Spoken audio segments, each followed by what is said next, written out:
सुप्रभात प्यारे बच्चों। मैं अंजलि चौधरी कक्षा 7 विषय संस्कृत में आपका स्वागत करती हूँ।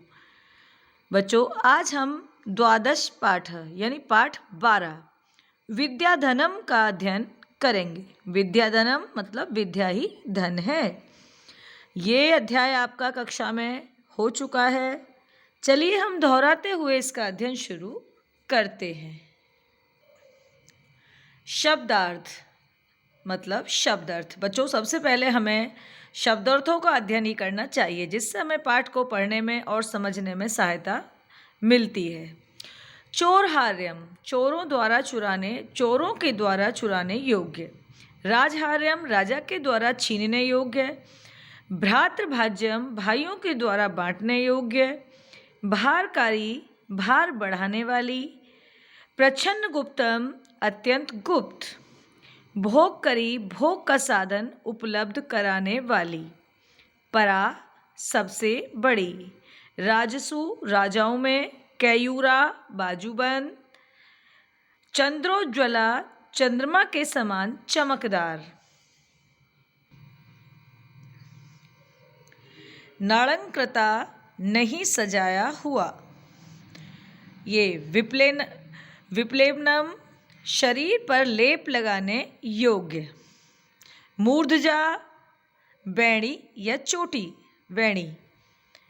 वाण्य का एकमात्र वाणी। समलं करोति अच्छी तरह सुशोभित करती है।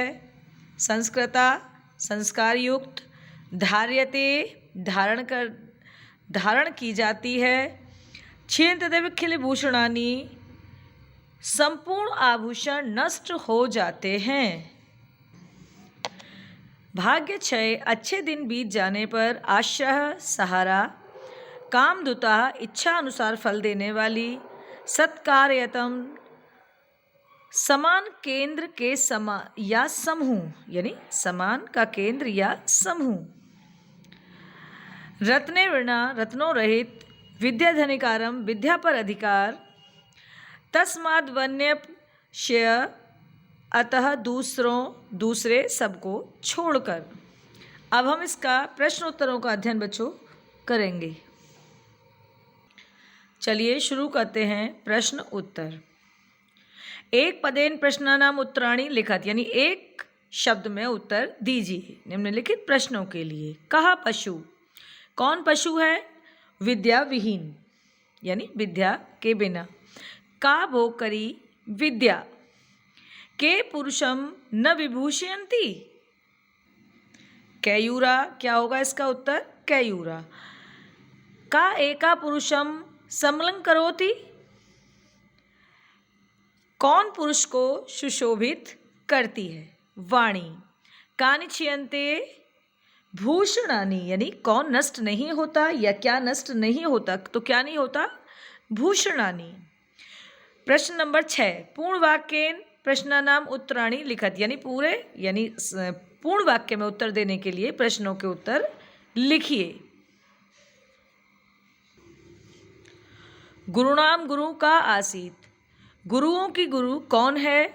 गुरुणाम गुरु विद्या अस्ति यानी गुरुओं की गुरु कौन है? विद्या है।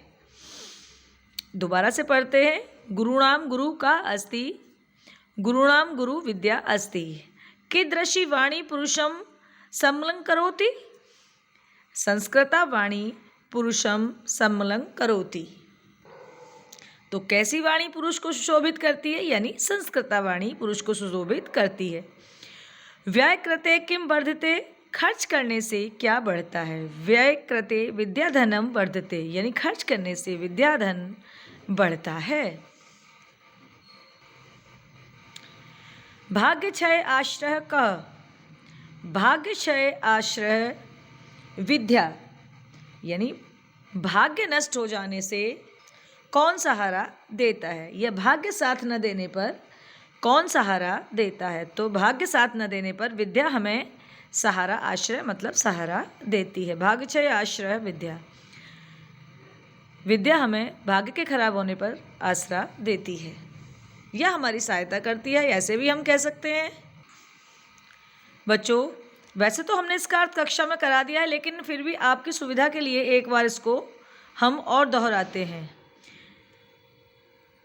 ये पहले उसका अर्थ है, ये मैंने लगा दिया है, आपको संकेत दे दिए हैं इसके, आप सब समझ सकते हैं, सब आप करते हैं। विद्या रूपी धन न चोरों द्वारा चुराने योग्य है, न राजाओं द्वारा छीनने योग्य है, न भाई द्वारा बांटने योग्य है, और न ही भार बढ़ाने वाला है। वह खर्च करने पर बढ़ता है। अभी जैसे मैंने आपको प्रश्न उत्तर में बताया, यानी विद्या खर्च करने से बढ़ती है, खर्च करने पर बढ़ता है। विद्या रूपी धन सभी धनों में प्रधान है। ये संकेत है आपका। विद्या ही मनुष्य का वास्तविक रूप है या सौंदर्य है। यह गुप्त धन है, यह किसी को दिखाई नहीं देता। विद्या भोग उपलब्ध कराने वाली है तथा सुख और प्रसिद्धि प्रदान करने वाली है। विद्या विदेश गमन के समय मित्र है। विद्या सबसे श्रेष्ठ है, यानी विद्या सबसे श्रेष्ठ देवता है। राजाओं में विद्या पूजी जाती है, धन नहीं। यानी विद्या राजाओं में क्या पूजता है? विद्या पूजती है, धन को नहीं पूजते राजा लोग। विद्या विहीन मनुष्य या व्यक्ति भी हम कह सकते हैं पशु के समान है। आप सब समझते हैं कि विद्या के बिना तो कुछ भी नहीं है बेटा, इसलिए हमें सभी को ध्यानपूर्वक पढ़ना चाहिए। सभी बच्चे ये पूरा कार्य अपनी उत्तर पुस्तिका में करेंगे। धन्यवाद।